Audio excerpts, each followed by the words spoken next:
everyone. My name is Tara Lynn Hughes, Senior Vice President with TD Bank. We're so proud at TD to be the presenting sponsor of Conversations at the Royal.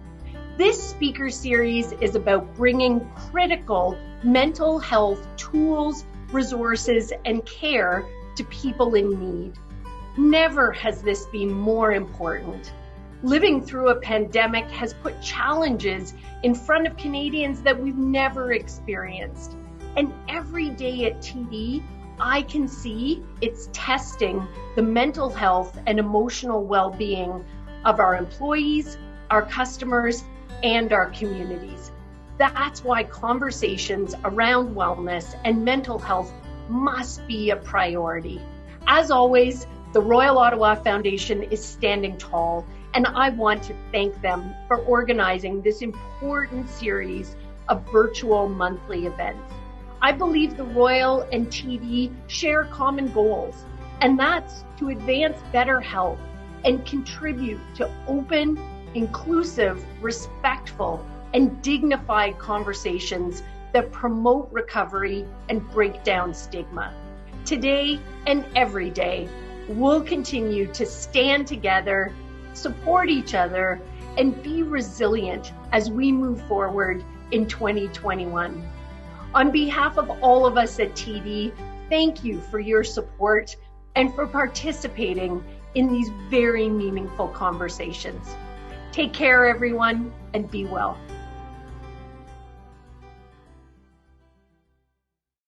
KJ Thomas is a social worker within the Community Mental Health Program at the Royal. She is also a familiar face seen in the Royal Ottawa Family Groups, being a group facilitator, and the author as well of Family Voice Bulletin. With many years of professional and lived experience, KJ remains devoted to the well-being of clients and their families through personal and community support. Welcome, KJ. Can I call you KJ? You certainly can call me KJ. I have one of those odd two-part names, and it's less commonly known, Crystal Jill, so most people refer to me as KJ. It's kind of been pared down over the years, and I actually prefer it. So thank you for having me. Excellent. Thank you so much. And our next guest brings a very special perspective, and that is one of family caregiver. Michelle Langlois is the chair of the Family Advisory Council. Michelle brings substantial family experience from her work as president of the Ottawa Network for Borderline Personality Disorder and as a Family Connections course leader since 2014. She's also a devoted family caregiver with lived experience supporting loved ones through the recovery from mental health conditions. Michelle's lived experiences inspired her to join the Family Advisory Council to strengthen and augment the impact of family voices at the Royal. Michelle, thank you so much for being here. I really admire the fact you're joining us tonight. Can you share a little bit about your journey, Michelle? Thank you, Sam. It is such a pleasure to join you, Juliet, Helen, KJ, Andrea, and all of our audience this evening for our fireside chat. My family story, and while unique, features many elements common to the cited 1 in 5 families at any given time in our community that are touched by a loved one's expression of a mental or substance use, health, or addictions issue. Through my work, I have learned that many family stories speak to challenges in learning how to face, respond to, and find their new footing in a reality that is often, most often, unwelcome, disruptive, and distressing. For themselves, their loved ones, and other family members. This evening, based on our story, I'd like to leave everyone with a message of hope. That's first and foremost. That would be one of my objectives this evening, of hope, to be able to reclaim lives lost, or the sense of lives lost, and to be able to welcome a new normal that is fulfilling. Undoubtedly, access to the right treatments at the right time is an important part of the recipe to for the recovery journey. At the same time, I have come to learn that there's a lot that we can do as caregivers and families in terms of however we choose to define it, but to boost our own resources and to build meaningful relationships with our loved ones. Granted, it comes with a commitment of time, a good measure of grit, determination, and stick with itness. Um, my interest in mental health sparked decades ago. First, I accompanied a sibling, and then a decade later, my daughter through their journey back to wellness from serious mental health and substance use issues. In my family, issues came in the form of intense expression of emotion, delusions, self harming behaviors, substance abuse, crises, and outings to the emergency room. Um, I recall these experiences as all consuming, visceral, and depleting, not only for me in my roles as sibling, parent, and caregiver, but also I witnessed how it affected everyone else in the constellation of our relationships. And conditions around holidays and other special events were especially conducive to stoking the fire, as I may put it. I hold many a memory of my anxiety meter building in the weeks leading up to a family get together. And then, where I would walk on eggshells during the gathering and just waiting for that next log to fall on the fire. Now, fortunately for me, I'm curious and, was always committed to finding a better way. I started journaling and reflecting upon our experiences. I recall asking every clinician, specialist, and physician that I met, what is the best stance for me as a care partner? And for us as a family to take in standing with our loved one and accompanying them. And this is how I learned to walk in lockstep with with our loved ones every step of their journey. The journey, there's struggle involved, there was suffering and deep questioning for everyone in the family, and an experience which extended into the workplace, in school, and other community settings. And when issues spill into other settings, recalling from my experience, I recall experiencing shame, regret, deep regret, and sometimes even resentment. It's very uncomfortable.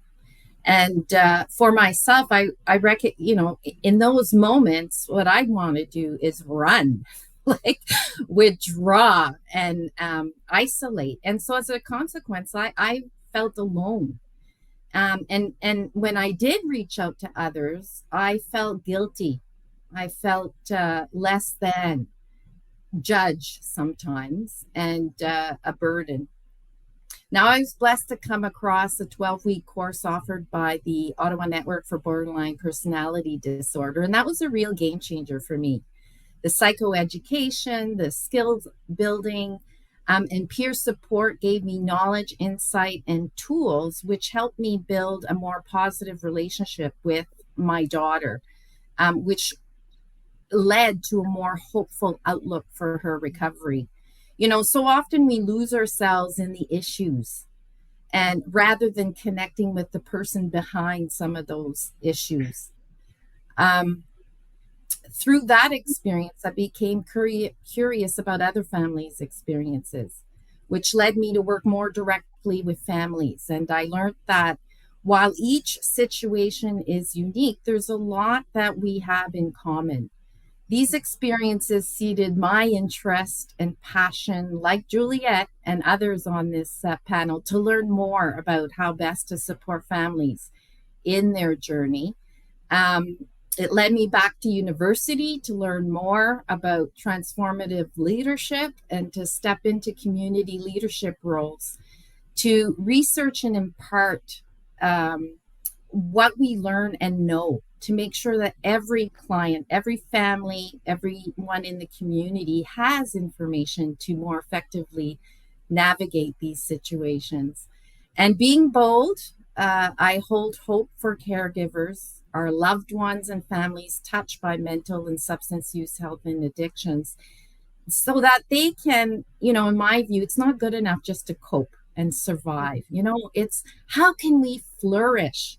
How can we thrive to live best possible lives? And I think this is really important in terms of an aim, especially in these testing times, given the current context. Families, support each other in times of adversity. They can be shock absorbers and protective, a shield for others.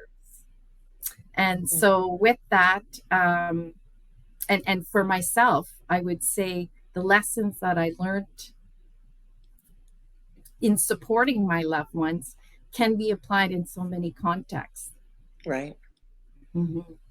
Amazing. Thank you so much, Michelle. And we look forward to hearing from you as well through our evening. Our last guest to join the panel today is Helen. Helen Tai has been a member of the Client Advisory Council since 2019. She holds a bachelor's degree in commerce and psychology from Carleton University and is currently pursuing a joint Master's of Science and PhD in clinical psychology at McGill University, for which she is a recipient of the McCall McBain Scholarship. Welcome, and thank you, Helen, for being here. Would you like to introduce yourself further? Of course. Thank you so much for having me. I'm so moved by what Michelle said, so I'm still processing that right now. But sure. I guess to introduce myself, the one thing I want to preface by saying is that mental illness is heterogeneous and it's very different from one person to another. And so while I can share about my own experience, it doesn't include a lot of things that I think we're just touching on the tip of the iceberg. But a little bit about myself. Before I pursued clinical psychology, I was in business school. And then right after that, that was when I noticed that my mental health was plummeting. Despite the circumstances in my life going really well, I started to experience depressive symptoms that were inexplicable by my life circumstances. And then at the same time, I became very obsessive with my eating, physical activity, and weight. And I was admitted to the hospital for treatment. And since then, I'm very happy to say that I've recovered and I'm living a life that I could have never imagined for myself. I mean, even sitting here in front of you all talking about this kind of topic kind of blows my mind. And so I'm really looking forward to our conversation. Another thing that I'll say is I echo very much what Michelle says. Mental illness is not just one person being impacted, but if you're lucky enough to have a family around you, it impacts everyone. One thing that I recall quite vividly from my own journey is that I think the most thought-provoking now that I look back is that when I was at my worst state, I had assumed that I would be drowned in my tears, but that wasn't it. I was kind of in this state of numbness and apathy, unaware of what was going around me. And in fact, the only tears that kind of flowed were those of my family and the people that loved me. And that's something that I'll always carry forward. So I'm really looking forward to this conversation. Well, I have to say, we haven't really even started yet. And Michelle and Helen, you've definitely already inspired me in very, very impactful words. Tonight, we're going to have this fireside chat, which I'm so looking forward to. And there have been questions submitted in advance. Thank you so much for that from, of course, all of you tonight, as well as we're going to be taking questions live in our chat. So feel free to jump into that chat and type in anything there that you'd like to share. It's certainly going to be a night full of engagement. This is all of us together around this beautiful fire. Juliette, I'd love to know, really to share a little bit about your role. I learned a little bit about you today, but I'd like to know what kind of stress is really typical and felt over the holiday season. We heard a little bit from Michelle, but can you go into more detail, Juliette? Yes, thank you. Absolutely. And, thank you, Michelle and Helen, for sharing parts of your story with us tonight.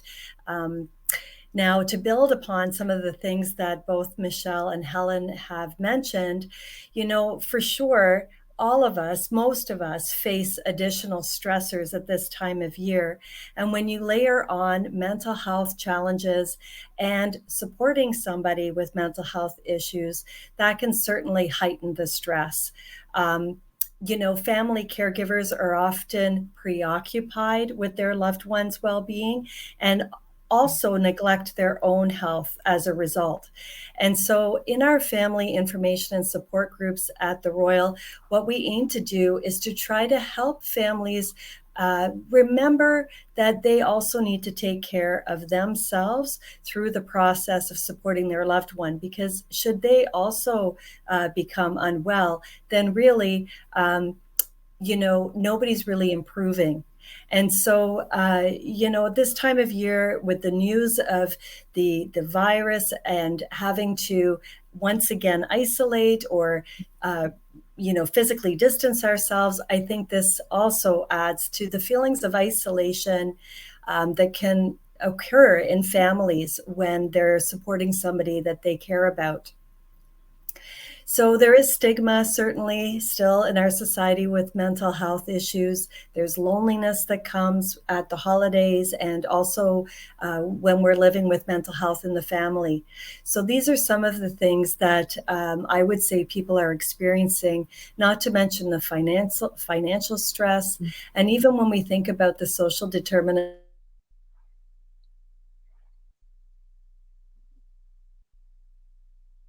it just compounds the problem.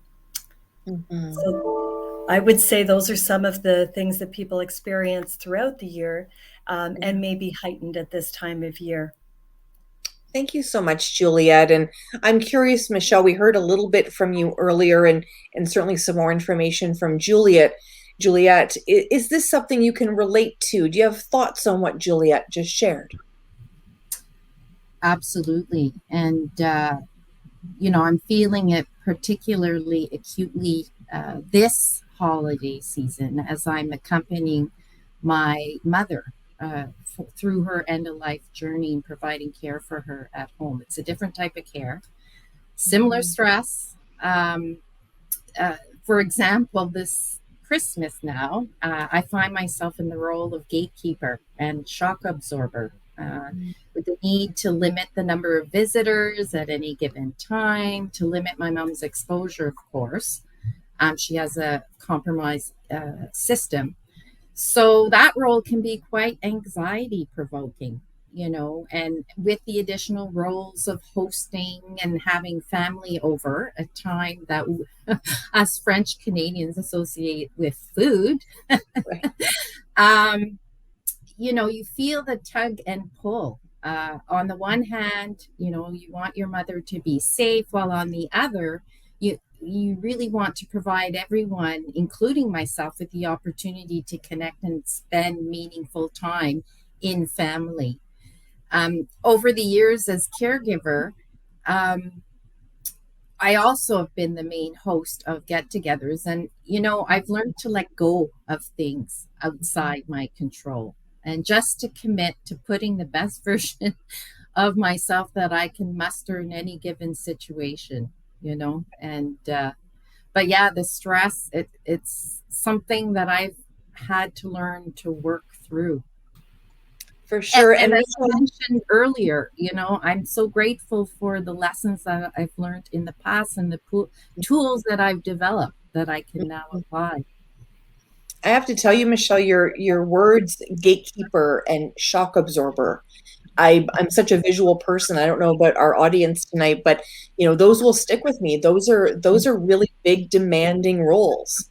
Thank you so much for sharing that. And KJ, I'm interested with your role in the community. Do you notice an increase in stress from your clients, and how do you support families in that role? Yeah, absolutely. First off, thank you very much, Michelle and Helen. Hearing your stories is inspiring. I mean, I'm in a privileged place where I get to hear family stories often, and it never loses its meaning and the importance, just shining on the role that you have and the place that you play. I mean, it's such a vital, important role, more than any social worker will ever be. Those family members are the key people in the family. So, in my role in the community, um, I do work with my clients and my families, and I do see an increase in stress generally around the holidays. People are trying to embrace traditions and families, friends, get togethers, and all of that's going to add stress, of course. In On top of the stress that people are feeling, we're outside of our standard practices and our standard routines. There's so much added things that we have to do.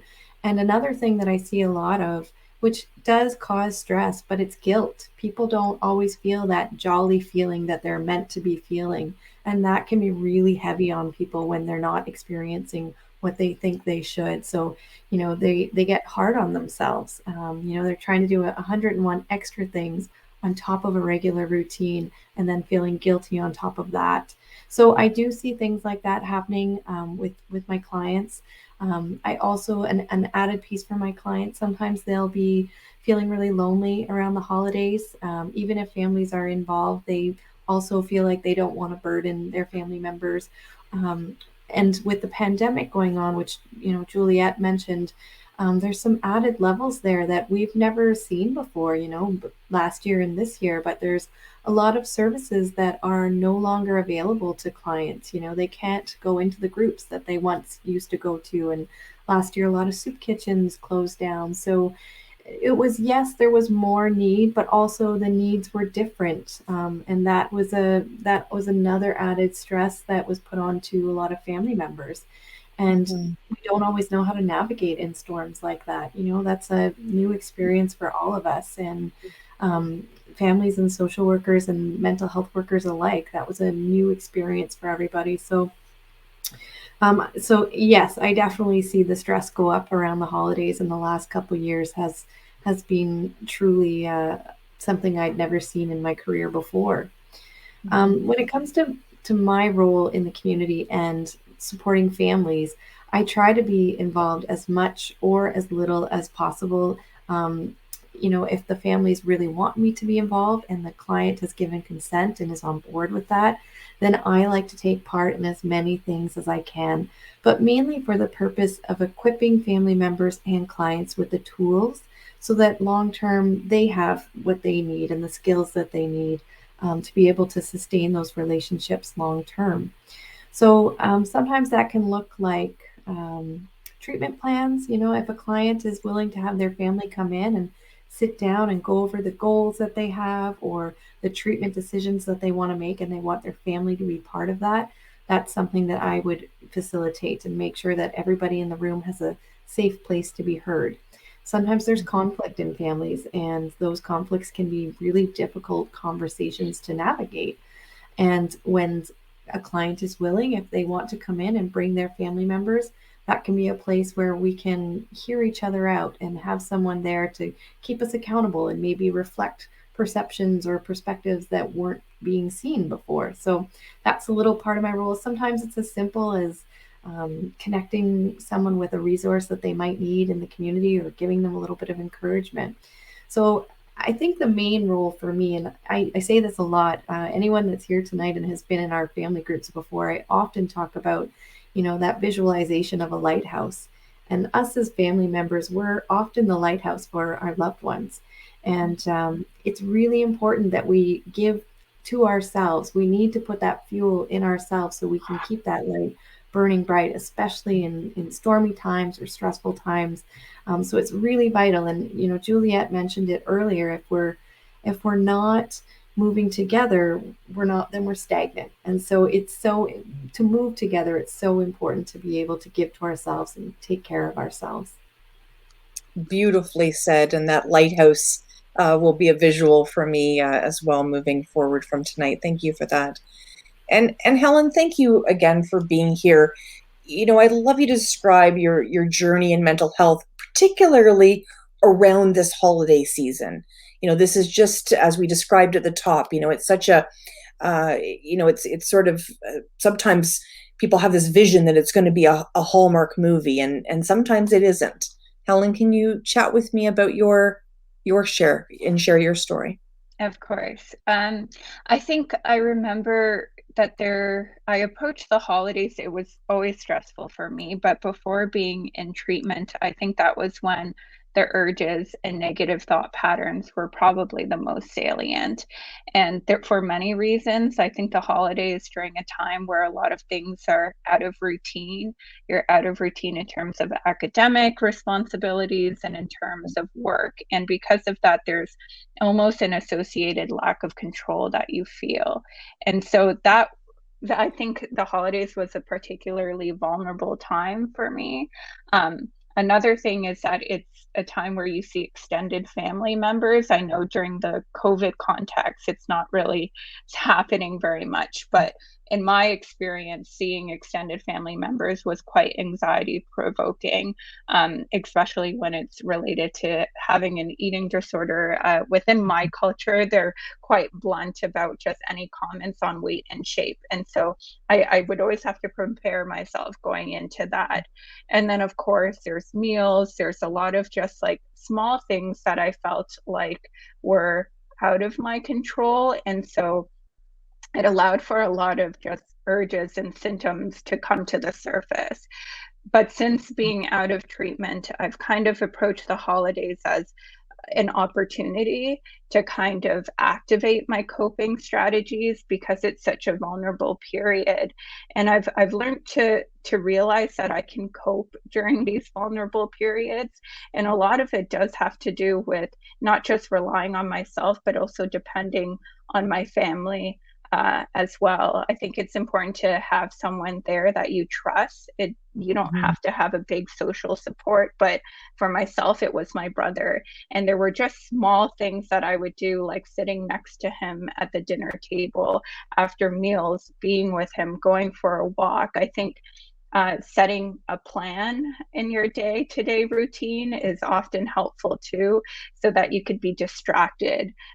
So as much as it's a difficult time, I also see it as an opportunity for you to grow in your recovery. Thank you so much, Helen. I really appreciate that. And Juliet, I'd like to, before we go any farther, sort of touch on some important themes. Empathy and getting people involved in simple activities, those expectations we talked about, and boundaries. Can we talk about boundaries and the financial stress? We could talk about all of those things. And you know what? We have groups on each of those topics just because they come up time and time again. We can never learn enough about boundary setting and communication skills to add into our toolbox, like Michelle was saying. So you mentioned empathy, and I'm just going to give a shout out here to Brené Brown because she has a wonderful 2-minute video on YouTube that really highlights empathy very, very well. So if you haven't seen it, I recommend you look it up because it's, like I said, 2 minutes long, and it really depicts the difference between empathy and being a well-meaning friend. So when we are empathetic, what we need to do is we have to draw up feelings in ourselves based on experiences that we have that can help us to experience what our loved one is sharing with us. So like Michelle mentioned, we may all come with different experiences, even whether we're caregivers or whether we're people who have lived experience with mental health. We all have different experiences in life. Oftentimes the feelings are the same. Like I mentioned before about loneliness and stigma and isolation. Yes, people with mental health challenges, things, and families experience those things. So with empathy, when we try to really sit and listen for perhaps not the words that are being said, but for the feelings that are being imparted, that's where we meet people at the heart level, and that's where we build connection.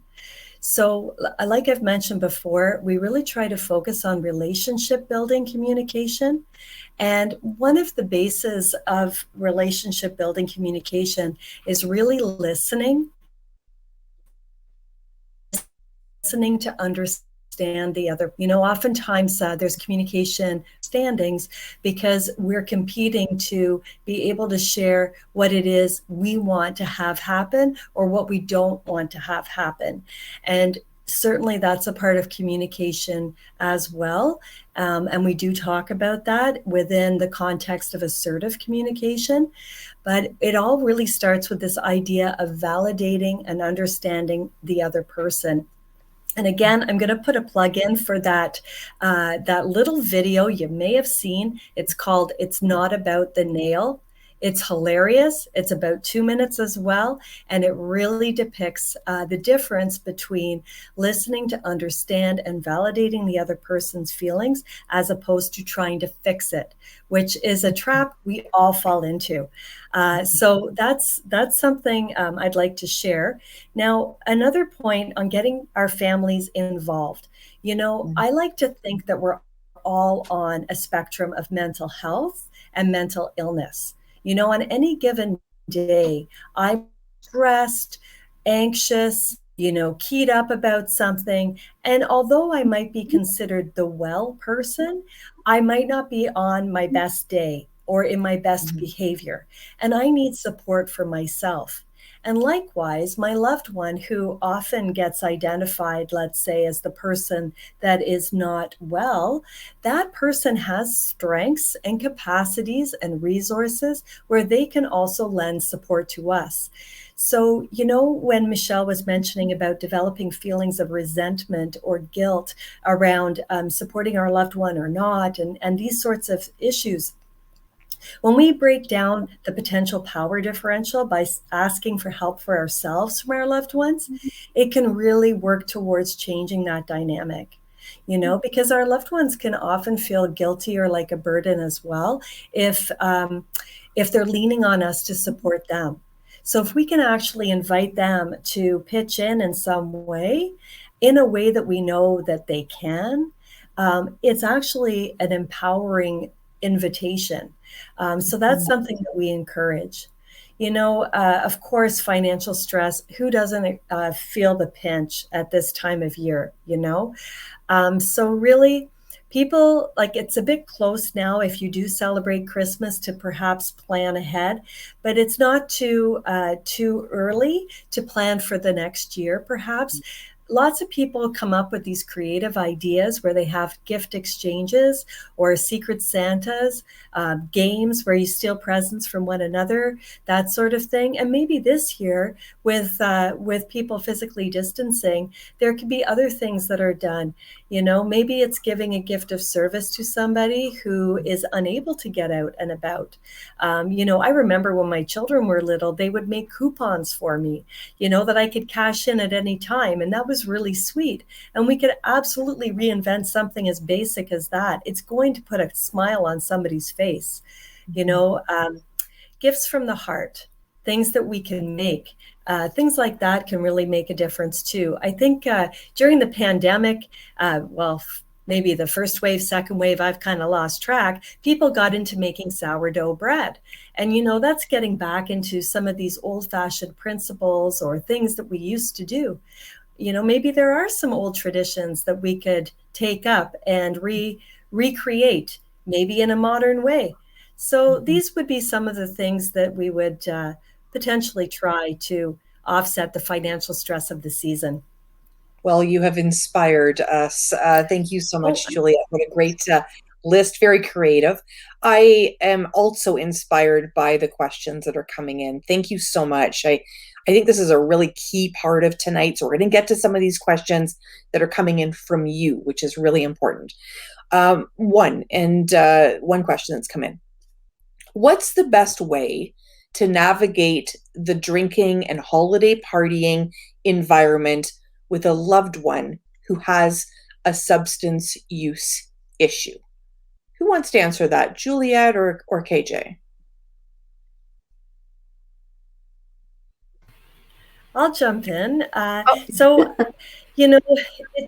was actually thinking about what Helen was sharing and how experiencing being in a situation where there's access to food and how it can bring up urges and thoughts and that kind of thing. And I think some of the strategies she suggested could be useful to somebody who is also experiencing substance use issues. The holidays, of course, with festivities, oftentimes alcohol is accepted in our society. It's legal, and oftentimes people, it's the first question they ask you is, what would you like to drink? So we actually try to equip the person with ideas for how they can manage that situation themselves. Maybe that's arriving late. Maybe it's leaving early. Maybe it's bringing their own beverage. Maybe it's having the beverage in their hands so people aren't asking the question. And it's also about having the conversation. So it's about asking the family or the people you're going to visit, I'm feeling vulnerable this year with this, and this would be helpful to me. And we really have to rule out assumptions. So if we haven't actually had the conversation with the loved one that we're concerned about, it might be a good idea to check things out with them. Sometimes we think we're being helpful, but when we actually ask our loved one what would be helpful, it might be a different response than what we thought. And again, there's an opportunity to set boundaries around our own comfort level. Some families, they may not be at the point where they want to have, let's say, an alcohol-free event. And so then, again, we have to sometimes compromise or negotiate what it is we need in order to have our needs met, prioritize, whether it's the relationship, whether it's the situation, this kind of thing. And those, I'm just giving little teasers here. If you come to a boundary setting workshop with us, you'll hear a whole lot more about things that you can do to deal with these difficult situations. Thank you so much, Juliet. And if anyone's having any video issues, I understand our audio is great. We're going to keep going because there's some great questions here. One that I really want to get to that really struck me, this question is very important. My mother lives with short-term memory loss. How do I accept her condition without the frustration and exhaustion that I feel most of the time? KJ. Thank you. That is a really difficult situation, and I'm sorry to hear about the difficulties that your mom is going through. I think the first thing that strikes with me in that comment is, the question of how do I accept and separate these feelings? And I'm not sure that you need to. You can certainly, it's normal to have those feelings of frustration. It's normal to even have moments of anger. You might be angry at the situation. You might feel angry at mom sometimes and then feel guilt. And these are all really normal reactions to situations like that. And in moments like that, it's really getting to know ourselves and what, Juliet mentioned earlier, we're all on the spectrum of wellness and illness. We all have days where we're not at our top. And some days we might need to take a step back, and recognizing when those days are.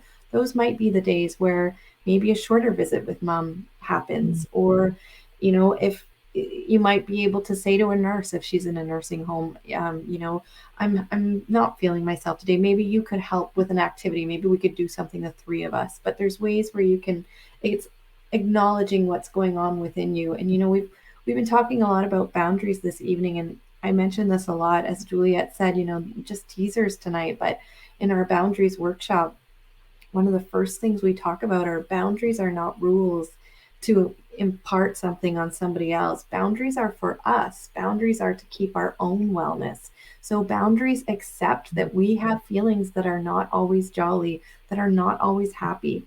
Life has some really tough situations, and the situation with your mom is an example of that. It's a really hard situation. So I think the first step, if you're able, is really accepting the whole collage of what those feelings are for you, and then starting to parse that out and what that means, what it means when maybe the days I go and visit mom are the days that I'm feeling really good that day, and I have what I need to take that really hard situation on.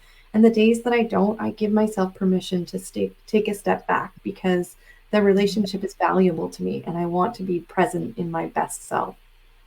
Those are some of the, yeah. Really important. Thank you so much for sharing that. I didn't mean to cut you off there. I appreciate that very much. I really want to get to this question. I think this is a really important one too. And maybe, Helen, you can decide if this is something that you would feel comfortable speaking about. This question comes from Michelle. The question is, my brother's living with depression and has a very hard time with the holidays. He tends to isolate himself. What is the best way to encourage him to be around the people that love him? And if you don't feel comfortable, Helen, that's okay. I just thought it might be something that would be something you could contribute to.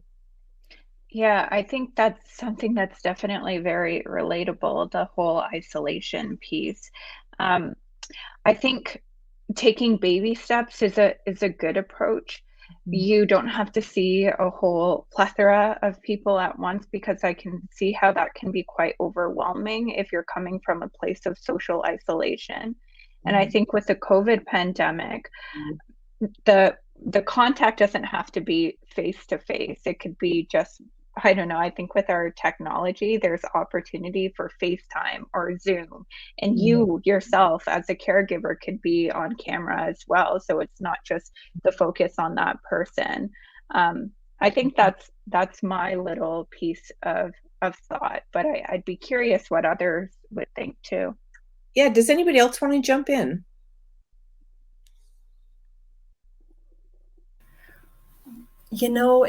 Depression is part of the reason that people do want to isolate. That's part of having depression and experiencing depression. Naturally, people want to withdraw. And so one of the ways to counter depression is actually by activating, is the word that we use. So in order to fight depression effectively, it's really important to try to do the opposite of what you're feeling. So, a phrase that's commonly used is fake it till you make it. And this might be a situation where if you change any one thing, a lot of other things start to also change. There's like a ripple effect. And so, although you might not feel like doing something, after you've done something, then the feelings will happen. You'll get those feel good chemicals. And it's so, so hard to do because you don't have any motivation when you're depressed. And so, I think if there's some safe people, people that you do have some kind of a connection with, to be able to reach out to those people. And how do you support somebody that has depression? By being there, reaching out to them, maybe just sitting with them, not necessarily doing anything, but just being company. Sometimes people are able to gain more motivation if they have a commitment with somebody else to do something. So maybe just keep those invitations coming, whether it's connecting by in person or through technology. That's what I would suggest. Thank you so much, Juliet. We've had lots of different discussions on a number of items. I'd love to know, Michelle, if you have anything to add to our chat today. Well, with regard to depression, for example, I think it's helpful to meet people, as Juliet was saying, where they're at, and to just be with them, in a very accepting, open manner. I think that goes a long way. Yeah, beautiful. Thank you so much for sharing. There's a really interesting question here, and I'd love to share this. A little bit of a story behind it, so stay with me for a second. It comes from Darlene. My son and his girlfriend just moved in with me and my partner because they need housing and financial support. They are both struggling with substance use disorder and mental health issues, but unfortunately the wait list at the Royal is at least 6 months. What can we do to get them the help that they need sooner? KJ, what are your thoughts? Yeah, that's a really difficult situation. And, I didn't catch the name of the person, but they're not alone. A lot of people we've been seeing an increase in substance use, especially the last couple of years. So, it's really unfortunate. It's a really heartbreaking thing to see. And the wait lists, unfortunately, are getting really long because the number of people needing that assistance is rising. I would certainly, there are other places that you can look to or you can direct your loved ones to if they're ready to have those conversations. Your family doctor is someone that you can go to and have a chat with. CAMH is a place that you can go. You can go on their website. They'll have certainly different things that are happening. Psychiatric Survivors of Ottawa has some virtual groups that are happening. There's not always caps on those groups. So if you're not finding substance use connections in particular, sometimes just finding connections in any capacity can be helpful. So meeting with other people that might be going through similar struggles or just mental health issues in general, because really substance use comes down to a mental health issue like any other. So those are some of the immediate ones that come to mind. I'm not. Is there a way for me to write in the chat, Sam? Yes, absolutely. You can write I'll try and put some of those links in there. For sure, absolutely. And there's a question that's here. We've sort of touched on it a bit, but the end of this question is just hit me very, very strongly. I want to share it with you now. And that is advice on, so this comes from Rose, advice on setting boundaries and managing your own self-care when caring for the mental health needs of your partner. The question is, perhaps the biggest question is, when is enough enough? Juliet. That is an incredible question. It's a very big question because, like KJ mentioned, boundaries are really for ourselves. So they're not really considered rules for the other person to follow. They're more of a safety net for ourselves. And what sometimes happens in relationships, in the relationship dynamic, is we cross our own boundaries. So we think we're going to go so far, and then that's our line in the sand. But what happens is we end up giving in and going over and continuing, right? So for sure, mental illness or not, if there's any kind of safety concern, that for most people is a hard line, and there's resources available if that is a concern. And so that is something that is important to consider. When your own self-care is suffering and your own mental health and well-being are suffering and you need to take care of yourself, really that's a very subjective point. Like you have to know yourself, Rose. If you're at that point, it's not something that anybody could potentially say to you. However, sometimes people do give you hints. Like people that are close to you might be sharing some of their observations with you, where they've noticed a change in either how you look, how you sound, and so if people are asking those sorts of questions, that might be another hint for yourself. We also actually encourage families to look at their feelings. So we've talked a little bit about resentment, and resentment can be a cue that we are giving too much, So thinking about that, if you're feeling angry, if you're feeling resentful, maybe that's time to pull back a little bit and set some of those boundaries so that you have time for you.